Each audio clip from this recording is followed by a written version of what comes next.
Welcome to the video where we're going to be soldering our DIYgm. Now to start this off, I've laid out everything that we're going to be using when we're soldering our DIYgm, and we'll go through them really quickly. First of all, we have the capacitors. There are two capacitors, one large, one small. They'll go here and here. We'll be pointing out which one is which when we get there. Next, you should be able to recognize these. We have two resistors and a diode. These you should remember from last time.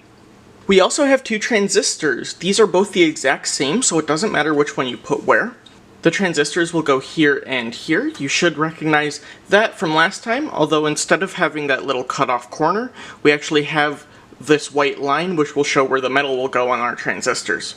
We then have our inductor. This one is slightly new, although it's very similar to that speaker. This time we actually don't have to use the wires. We can actually just put it right in this board, and we'll solder right there. Then we have two clips, which will actually be holding our radiation tube. Those will go here and here. We'll get to those when we get there. We also have this little socket here.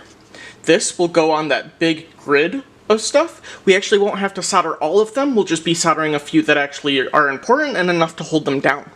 And then we have our test points, which will go in all these unfilled spaces that look like just little gold dots here, here, here, and so on up the board. Those will be last because all you have to do is put those in. You actually don't have to solder them to the board. So we'll be soldering our DIYgm in partners, so you'll do half of the work and your partner will do the other half, and that can help you so you can work out things together. We're going to try and make sure that everyone can solder a bit of everything. That way you have experience soldering it all, and you know what you're doing. So we're going to be starting with partner 1, and we're actually going to be doing a resistor and a diode. Now we have 3 of these that are all very similar to what we soldered last time, so whoever thinks they're better at this will be doing this, and then we're actually going to have the other partner solder this inductor into place, and that will help keep you guys even. Now before we start, I want to show you guys what we're aiming for. So this is actually a board completed by another student. You can see everything's in its place, and we'll be putting this Geiger tube right in between these clips as we were talking about. You can see up here, we'll zoom in, you can see up here we've only soldered a couple of these, but you can see that they look nice and pointed, and we'll actually get a side view for you. I'll stick that up right now, and you can see they look nice and pointed, nice and shiny, and it's like that all the way across. I just wanted to give you a quick look without the Geiger tube attached so you can see all of that as well. Now on the back here we have the same thing. This will be our transistor right here, which are the 3 closest together. You can see our test points are unsoldered. You can see some of our other stuff, and they all have nice peaks. You can see where our clips are right here. They have nice little rounded bits. Those won't actually go to peaks very well, but you want to make sure that you're covering the whole pad just like that. I'll show some side pictures now. Moving to the other side, it all looks exactly the same. We've got our test points here that don't have any solder. We have these nice little balls here that won't actually get a point, but you want to just make sure that they don't curl over on themselves.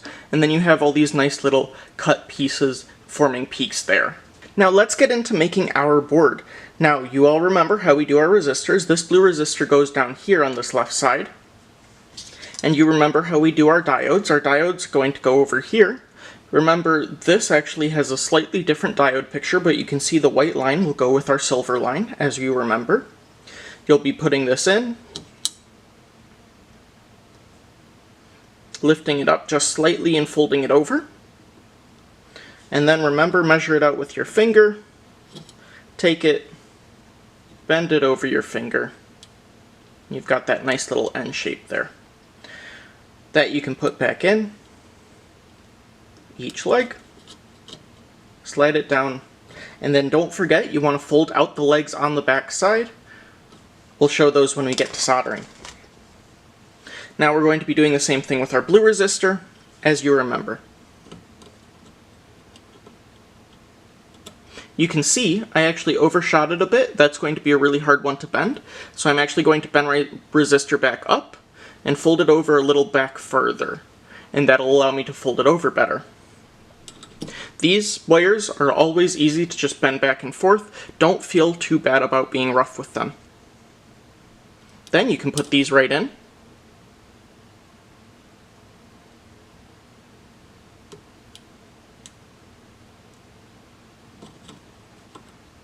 Now partner 1, you'll be ready to solder. Now partner 2, if you want to put in your resistor, this tan one, it'll go right in the middle, and then you can be ready to solder right after them, and you guys can just hand the soldering iron off.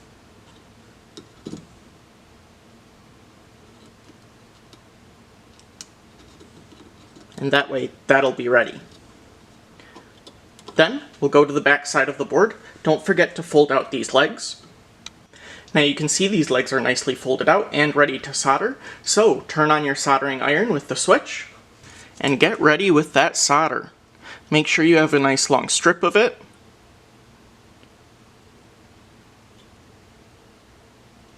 And just hold it there until it heats up enough to melt the solder.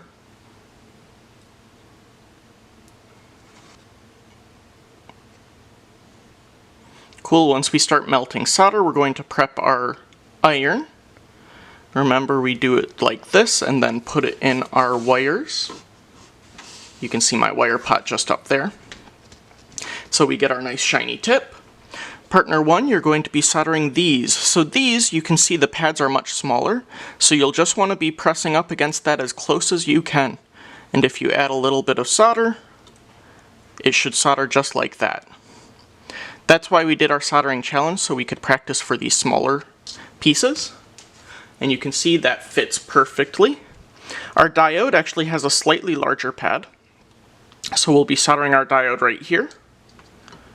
And make sure you fill up the entire pad. Don't be afraid to hold the iron onto this until it fully melts. You don't have to tap at it. Make sure you're making full contact with the pad and this rod here, or this rod. That'll allow you to make sure that you get full heat transfer. Now, one of the things I like to do is, instead of pointing my tip straight at the work, I hold my tip kind of sideways, kind of like I'm shading with a pencil, and that allows me to add enough heat with the side of my tip rather than the front, rather than just the tip of it. Now, you can hand it to partner 2. Partner 2, you're going to solder this middle resistor. So you can take and prep your iron, tap it in the wires if you need to, get that nice shiny tip. You can press it onto this rod, add a little bit of solder. It should be nicely warmed up for you by partner 1, and that should be perfect. Now that these are all soldered, you can put your soldering iron back, grab your flush cut pliers, and make sure to clip these. Make sure to give enough space for the solder to hold onto it, and don't forget to hold your finger onto the end of these wires. You can see I gave it a little bit too much there, so I'll cut a little bit extra off. You don't have to cut this off, you could leave it that little long. It's not going to hurt anything. We just want to make it a little nicer and a little cleaner looking.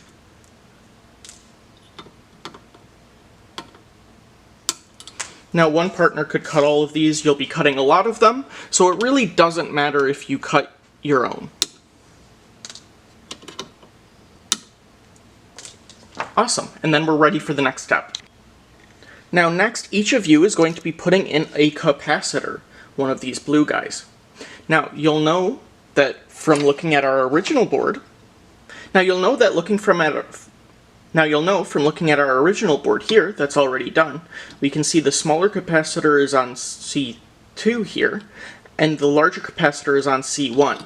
So we have to make sure we do that. We have our smaller and larger ones. These, you don't actually have to bend. They're really nicely made, so they fit right in the holes and just match perfectly. So you just gotta line up the wires, and they slide right down.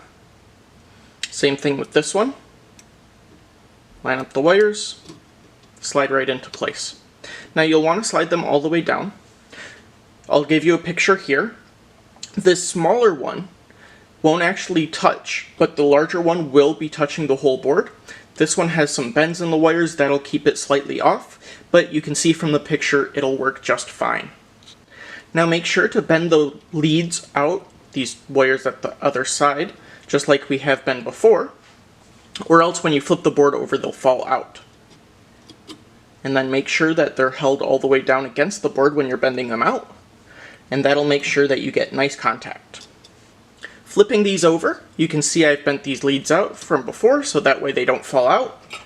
We can grab our iron and our solder and be ready to solder here.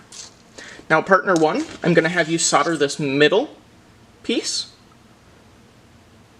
And then partner 2 will be soldering this outer one on the left.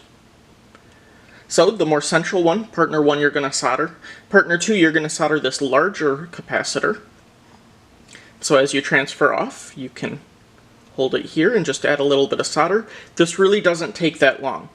If it is taking a long time, make sure that you're holding that soldering iron to the side, holding it flat, kind of so it's laying on the board like we're shading. Hold it so that you're making sure you're touching this rod, and make it sure you're trying to touch that little pad that's in there. You're going to cover the whole pad just like we have before. You should be perfect and be able to set your iron down now. Whichever partner didn't clip last time, you can clip these. Make sure to hold your finger there, so as you're cutting, they're nice and safe and secure, and not going flying around the lab. Perfect. Now this one is all for partner 2, because partner 1 soldered the diode and a resistor. We're going to put this inductor in, and it also should be matched up right for the holes, right where this circle is, because our inductor is circular. It should slide right in. If it doesn't slide right in, sometimes the pins get a little bent from sitting next to all the other inductors. You can always bend them back towards shape, and it should slide right in, just like that.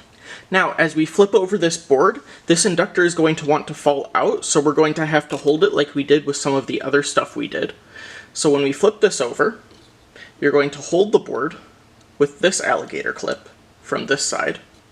And then from this side, you can see my inductor is sitting right here. You're going to support it with your other alligator clip. Now, one of the things that I like to do is, instead of supporting it like this, I will turn my alligator's clip to the side. If I can, give me 1 second. Okay, so one of the things I'll do is I'll turn my alligator clip to the side like this, and you can hold one of the feet. And so you'll only solder 1 foot at a time, but it'll hold it much more securely. Now you can grab your soldering iron, grab your solder, and make sure to prep your iron. Make sure that it's nice and clean and silver and shiny. Now that you have it nice and clean, it can even be this little goldish color. That's just the color of the rosin, which is what that chemical reaction fighter is. We'll make sure to press it against there, add a little bit of solder, and you really don't need much, just enough until you can't see the gold on the bottom, and that'll be perfect. Then you can unclip your other alligator clip, and you can see this one is nice and ready to be soldered. So partner 2, you can take it and solder this one, and that should be all set. Perfect. Now, you can clip these if you want to, although these leads aren't really that long to begin with, so it's not a huge deal. I'm going to clip them because I like to make it look nice and clean, but it is really up to you on that one. Just make sure you don't clip them too short. Now we have done our capacitors, resistors, diode, and our inductor. We're ready for the more challenging parts. We're going to first start off with our transistors. That's going to be the group of 3 here and the group of 3 here. They're both the same transistor, as I said before, so it doesn't truly matter which one you put where. But remember that these are polar, and remember that this metal part will go with this white stripe, so it'll go pointing this way. These also should be made just so they fit perfectly. You can take and try to do both transistors at the same time, one partner doing each, but I like to do them one at a time just because they're kind of difficult to hold on to. We're going to do the same thing we did with the inductor, just the opposite way. So I'm going to unclip this. I'm going to hold this with my finger because it'll just want to slide right out. I'm going to clip the board in with that alligator clip. Take and free up this alligator clip, turn it to the side, and grab onto this transistor here by one of its pins. And once we have that nice and secure, we're ready to solder the other 2 parts. Now I'm going to try and do a nice close-up solder view for this one so you guys can see what it actually looks like to solder these transistors. It's going to take a little bit longer. You can see I've got my soldering iron heating up. I'm going to add enough solder, and then I'll wipe it in my wires. So it's nice and shiny and silver.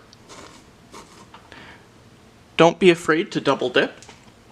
And then the transistors take a little bit longer than everything else because as you're heating up one piece, you have to heat up all the rest of them. Don't be afraid to apply a little heat. These things can handle 600 degrees Celsius. You are not going to hurt them. So you can see I added one here, and then I'll add a little bit here. Remember that if you add too much, these two contacts might bridge, and so you'll have to take and swipe it with your soldering iron. And if you can't swipe it with your soldering iron, you'll grab your copper wick and you'll be wicking that.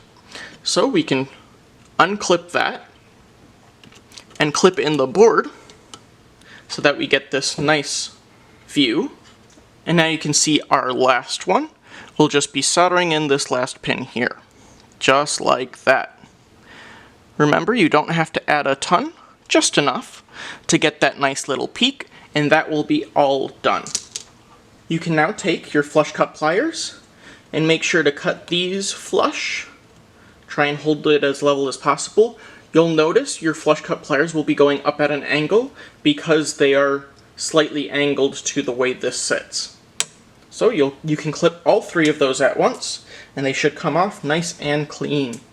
Now the next partner, you can take your other transistor, and you shouldn't have to take it out of this holder the way you have it clamped. You can just look at the bottom of your board and look which way the metal is pointing, and line it up with your transistor, and then you can stick those through. I'm going to try and solder it like this so you can see the solder going down on the side, and you can see these nice little peaks forming. We'll take and do the same thing we did last time and turn our alligator clip sideways and hook it in. And now you can see I'm holding that back foot with my alligator clips. I'll grab my iron and my solder, and I'll prep my iron. You can see all this white smoke coming off the solder. That'll go onto the board sometimes. That is perfectly fine. It will not hurt anything. Now I'm going to take and apply my iron and my heat. You can see I'm doing it just on the side, so my iron's at a really shallow angle. And then I apply my solder from the other side. And you can see I'm going for a nice peak, just like that. You really don't need much, just enough to cover the pad and make a nice pointed peak. I'm going to do that on the back one as well. And then I've done two. We'll switch back to another view so you can see the last pad. And here's our last pad going into position. Sorry, I'm bumping the board. Add a little bit of heat, add your iron, and that is all you need to get those nice little peaks just like that. Now you can put your iron back. You can grab your flush cut pliers, make sure to put your finger on them, hold it flat just like that, and give it a nice little clip. And you get this wonderful looking 3 peaks.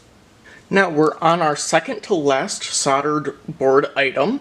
This is going to be our clips. You're going to put them so the back is facing outwards so that our tube can go nice and in between them, and you're going to want to make sure that they're slid all the way back in their socket. Now these clips, just like the inductor, are kind of short, so it's a little difficult, I completely understand, but you're going to set it in there, slide it all the way back, and that will be ready. That's always fun. You're going to set it in there, slide it all the way back so you can actually see the holes, and you can see where the end of this is sitting at the end of those holes. That'll be ready. We're going to flip this over and clip it in similarly to how I showed you before, but we're going to do it from the underside because these pins are so short. So you can see I flipped this over and you are looking at the bottom, and I've actually clipped in this board into the other side of the helping hands. So I've got my one alligator clip and my clip here for the tube. I'm going to turn my alligator clip kind of like we've done before. And my goal is to hold the back of this tube clip. So I'm going to clip it into these jaws. Just like that. Now our goal is to make it as level with the board as we can. We're going to slide it underneath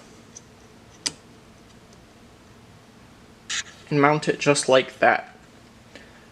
Now I'm going to get you in focus. So you can see I'm holding onto that tube clip, and you can see it slightly in the positions. I'm going to pull it back as much as I can, and then I'll give you a little side view of what that looks like from the other side.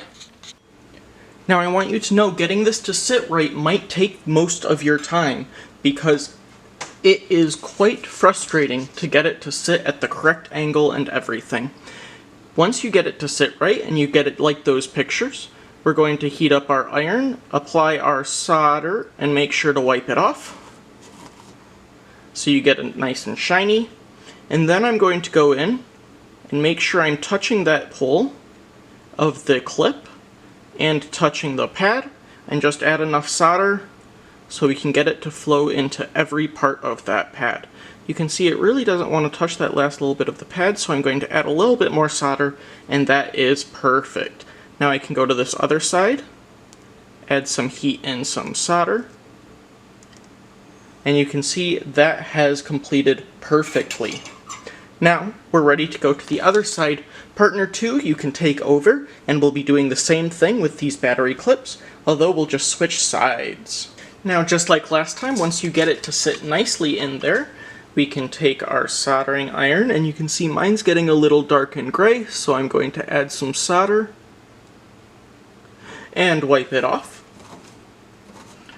And now it's nice and shiny, and we can take and press our iron there sideways, just like we did with that transistor. Add a little bit of solder, and that should be perfect. And you can see it's just that quick.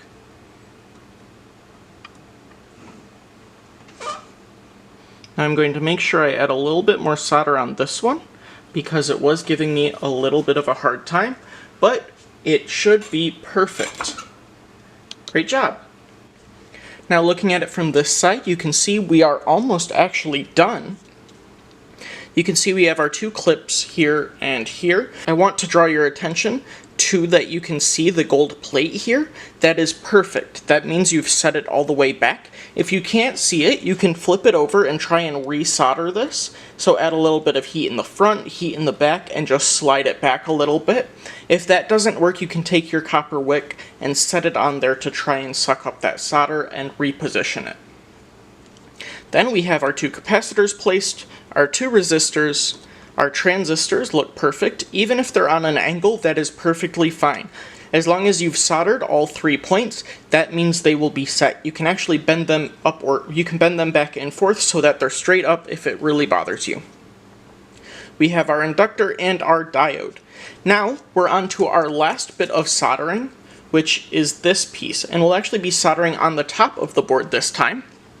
So you can actually take and insert it through the bottom. It doesn't matter which partner does this. You'll both be soldering different sides here. And you'll just want to make sure that every pin comes through. Let me get you a different angle. So you can see now that as I bring up this socket, I'm going to line up the pins on both sides, and they're going to be poking through just like that. Now what we're actually going to do is we're going to flip this around so it's closer to our helping hands, because our helping hands is going to hold on to one corner of this as we start soldering. So I want to point out to you here that I'm holding on to my board with one of the helping hands, and the other helping hands I'm actually grabbing 2 of the pins, and that just helps them clamp together and hold on to it better. And you can see it is nice and settled in there. You can solder both sides. Each partner is going to do one side. So partner 1, if you want to get ready, you can grab your soldering iron, and we can tin this up.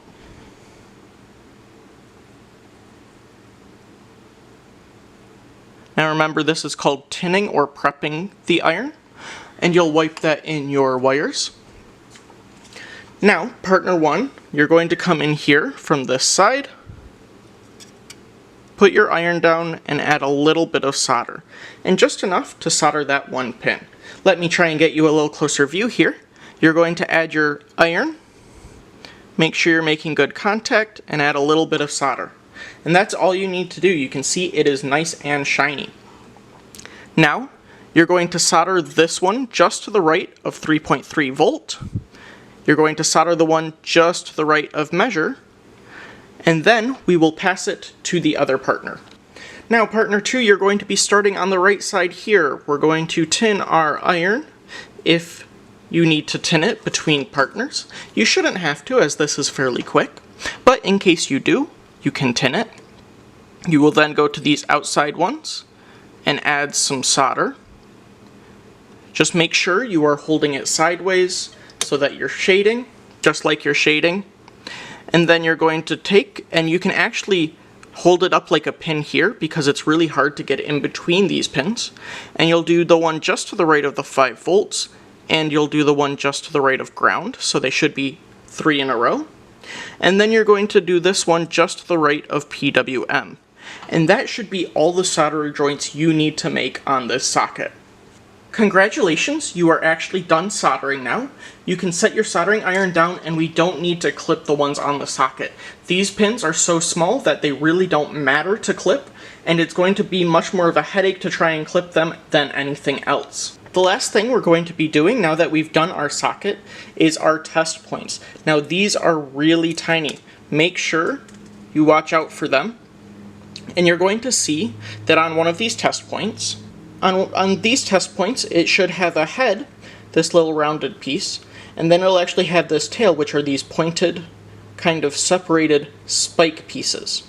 What you're going to do is you're going to take and put the head of your test point in some pliers that should be in your kit. Then you're going to take the point and put it just so that it is pushed straight through this board. You should feel a nice little snap, and that will be perfectly mounted. Now, partner 1 is going to do 3 of these, partner 2 is going to do 3 of these. It does not matter who does which, it just matters that you each do 3. Now, remember you're going to take the head of this, just like this, grab it with your pliers so that it points down, point it through here, and give a light little pressure and it should snap right through. Now, some of these test points, as they're really tiny, might be duds. If they don't look exactly right, or if they don't have the plastic on them, you can always take them off and throw them away, grab new test points. Some of these just happen to be that way. Now that you've seen me do 2, I believe you can do the rest, and we'll get back once you're done. Now you should have all your test points in.